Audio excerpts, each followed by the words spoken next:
अस्सलाम वालेकुम। लेसन 6 है, प्रोज 6 है हमारे पास। A man who was a hospital, एक शख्स जो कि अपनी ज़ात में क्या था, हस्पताल था, हॉस्पिटल था। बेसिकली ये भी एक ह्यूमरस ऐसे है और मुसन्नफ़ ने या ऑथर ने उन लोगों को टारगेट किया है जो तरह तरह के वहमों को दिल में जगा दे देते हैं। इसके साथ साथ उसने हमें ये भी लेसन दिया है कि जो कम इल्मी है, यानी कि किसी चीज़ का जो नॉलेज है जब आपके पास कम है, वो बसा औक़ात क्या है, ख़तरनाक हो सकता है और हमें वो काम नहीं करना चाहिए जिसका हुनर हमें नहीं आता। और इस ऐसे में इस प्रोज़ में जो बड़ी इम्पॉर्टेंट लाइन है, जो जिस्ट ऑफ द प्रोज़ है, वो ये है, don't stuff your head with the things you don't understand. अपना सर उन चीज़ों में मत घुसाएं जिनकी आपको समझ ना हो। तो ये इसकी बड़ी इम्पॉर्टेंट लाइंस हैं। और ये अब स्टार्ट करते हैं कि एक इंसान अपनी ज़ात में हॉस्पिटल कैसे हो सकता है। तो इसका जो स्टार्टिंग पैराग्राफ है वो ये है, इट वॉज़ माई लिवर, ये मेरा जिगर था, that was out of order, जो कि ख़राब था। I knew it, it was my liver that was out of order. मैं जानता था कि मेरा जिगर ही ख़राब है, because I had just been reading a patent liver pill circular, क्योंकि मैं अभी भी जिगर की गोली से मुतल्लिक़ एक वाज़ेह इश्तहार पढ़ रहा था, इन विच जिसमें were detailed the various symptoms by which a man could tell when his liver was out of order I had them all. और जिसमें वो कई अलामात तफसीलन दर्ज थीं जिनसे कोई शख्स बता सकता है कि कब इसका जिगर ख़राब था, और वो तमाम अलामात मुझ में थीं। अब ये क्या था, उसका वहम था।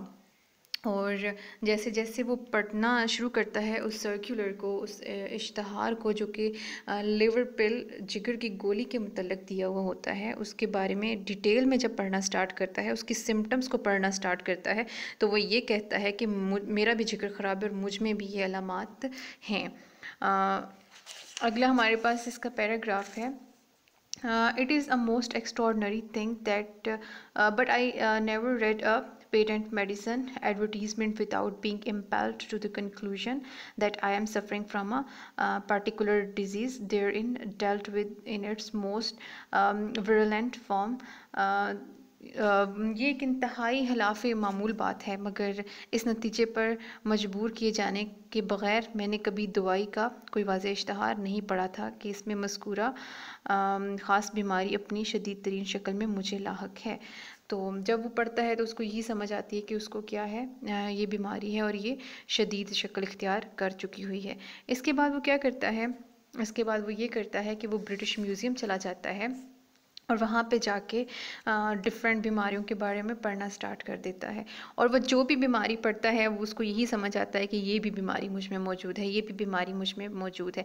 लेकिन उसको बड़ा अफसोस होता है कि एक बीमारी जो कि हाउस मेड्स नी है, उस बीमारी के बारे में वो ये बड़ा मायूस होता है कि ये ओनली डिज़ीज़ है जो कि मुझ में नहीं है।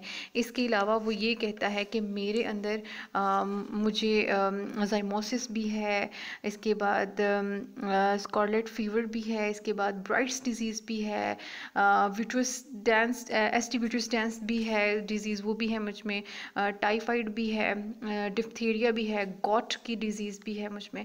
तो ये सारी चीज़ें जो हैं, और जब वो पढ़ता जाता है वन बाय वन इन बीमारियों के बारे में वहाँ पे किताब में, तो वो ये चीज़ अज्यूम करना स्टार्ट कर देता है कि ये तमाम बीमारियाँ मेरे अंदर पहले से ही मौजूद हैं।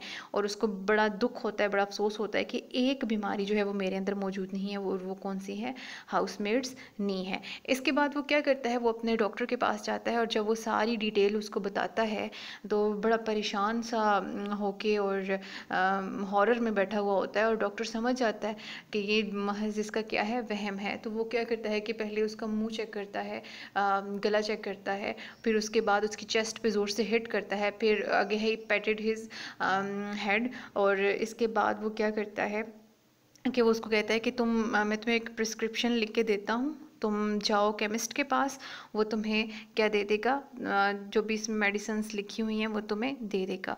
और उस प्रिस्क्रिप्शन में क्या होता है, उस प्रिस्क्रिप्शन में ये लिखा होता है कि 1 पाउंड गोश्त हर 6 घंटे बाद, हर सुबह 10 मील लंबी सैर यानी कि 10 miles walk every morning, bed at 11 sharp every night, हर रात ठीक 11 बजे सोना है, and don't stuff your head with the things you don't understand, और अपने दिमाग को ऐसी चीज़ों में मत खपाइए जिनका आपको इल्म नहीं है या जिन्हें आप नहीं जानते। तो ये थी टोटल इसकी स्टोरी। इसका एक जनरल सा प्लॉट भी ही है। अब इसका थोड़ा सा खुलासा पढ़ लेते हैं, समरी पढ़ लेते हैं कि इसमें क्या है। ह्यूमरस ऐसे है, ये पहले ही बता चुकी हूँ, और ये जेरोम ने लिखा है। और इसी तरह एक दिन जो ये पेशेंट है, ये जो शख्स है, वो बीमारियों के बारे में पढ़ रहा होता है, और एक सर्कुलर पढ़ रहा होता है जिसमें एक जो लिवर पिल है उसका इश्तहार आता है, और वो पढ़ने के बाद वो ये कहता है कि ये सारी सिम्टम्स तो मुझ में हैं, और मैं बड़ी ये जो बीमारी है इसकी सीवियर फॉर्म है मुझे, और मैं तो इसकी आखिरी स्टेज के ऊपर हूँ। फिर उसके बाद ये होता है कि उसको वहम हो जाता है, हालांकि उसको वो बीमारी होती नहीं है। फिर इसके अलावा वो इस चीज़ को या अपने और बीमारियों के बारे में पढ़ने के लिए वो क्या करता है, ब्रिटिश म्यूज़ियम चला जाता है। उसे ये शक होता है कि उसे ये शक होता है कि उससे और भी बहुत सी बीमारियां हैं। जैसे जैसे वो चीज़ें पढ़ता जाता है, अल्फ़ाबेटिकली डिज़ीज़ को पढ़ता जाता है, वैसे वैसे उसे पता चलता जाता है कि ये सारी बीमारियां मेरे अंदर मौजूद हैं, और वो बीमारियां मैंने आपको बता दी हैं कि कौन कौन सी बीमारियों का ज़िक्र है। इसके बाद तमाम बीमारियों का मुताला करने के बाद वो इस नतीजे पर पहुँचता है कि उसे सिर्फ एक बीमारी है जो कि नहीं है।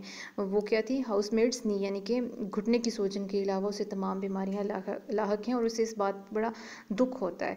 और फिर वो ये सोचता है कि वो क्या है कि अपनी ज़ात में एक हॉस्पिटल बन गया है, the man who was a hospital. अब ये टाइटल जो है यहाँ पे फिट आता है कि अब उसे लगता है कि वो अपनी ज़ात में एक हॉस्पिटल है। और जो मेडिकल के स्टूडेंट्स हैं उनको पूरे हस्पतालों में मरीज़ों के पास जाके देखने की ज़रूरत नहीं है, उनका मुआयना करने की ज़रूरत नहीं है। वो बेहतर ये है कि वो सिर्फ उसके ऊपर एक्सपेरिमेंट्स करें, उसको एग्जामिन करें, क्योंकि उसके अंदर हर किस्म की बीमारी है, तो वो उसको स्टडी करें और वो अपनी डिग्री हासिल कर सकते हैं। इसके बाद वो चेकअप कराने के लिए अपने डॉक्टर के पास जाता है, और वहाँ पे जब डॉक्टर उसकी पूरी बात सुनता है तो वो मुआयना करता है, और फिर वो उसको एक नुस्खा लिख कर देता है कि तुम जाओ अब जाके ये दवाइयाँ ले लो। और आगे क्या होता है वो मैंने आपको बता दिया है। और यही है, don't stuff your head with the things you don't understand. अपना दिमाग उन चीज़ों में मत खपाइए जिनको आप नहीं जानते या जिनके बारे में आपको इल्म नहीं है। तो ये था the man who was a hospital.